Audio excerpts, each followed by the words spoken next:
The Pack of Ragamuffins. The cock once said to the hen, "It is now the time when our nuts are ripe, so let us go to the hill together and for once eat our fill before the squirrel takes them all away."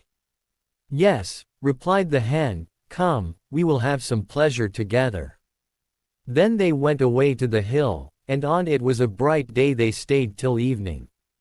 Now I do not know whether it was that they had eaten till they were too fat, or whether they had become proud, but they would not go home on foot, and the cock had to build a little carriage of nut shells. When it was ready, the little hen seated herself in it and said to the cock, "Thou canst just harness thyself to it." "I like that," said the cock. "I would rather go home on foot than let myself be harnessed to it. No, that is not our bargain.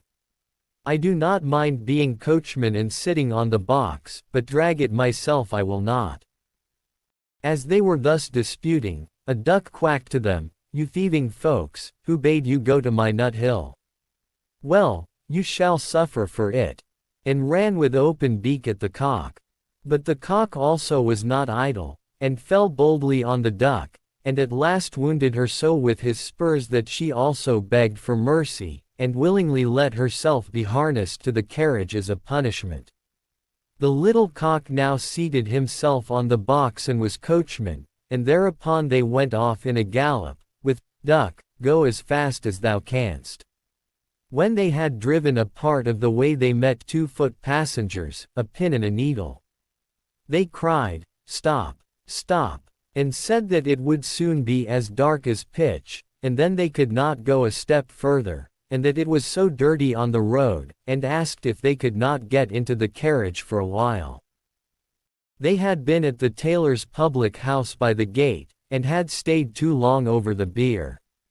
As they were thin people, who did not take up much room, the cock let them both get in, but they had to promise him and his little hen not to step on their feet. Late in the evening they came to an inn, and as they did not like to go further by night, and as the duck also was not strong on her feet, and fell from one side to the other, they went in. The host at first made many objections. His house was already full, besides he thought they could not be very distinguished persons, but at last, as they made pleasant speeches, and told him that he should have the egg which the little hen has laid on the way, and should likewise keep the duck, which laid one every day, he at length said that they might stay the night. And now they had themselves well served, and feasted and rioted. Early in the morning, when day was breaking, and every one was asleep, the cock awoke the hen, brought the egg, pecked it open, and they ate it together, but they threw the shell on the hearth.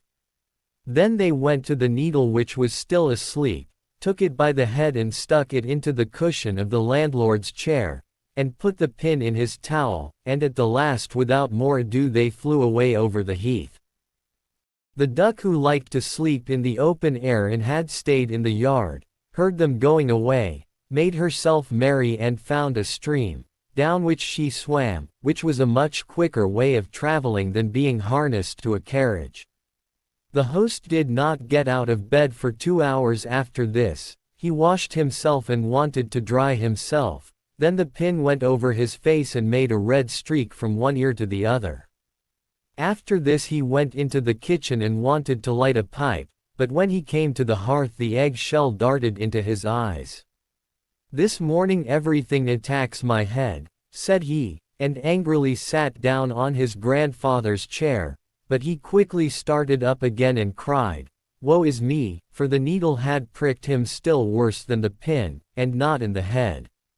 Now he was thoroughly angry, and suspected the guests who had come so late the night before, and when he went and looked about for them, they were gone. Then he made a vow to take no more ragamuffins into his house, for they consume much, pay for nothing, and play mischievous tricks into the bargain by way of gratitude. Email this blog this. Share to Twitter, share to Facebook, share to Pinterest.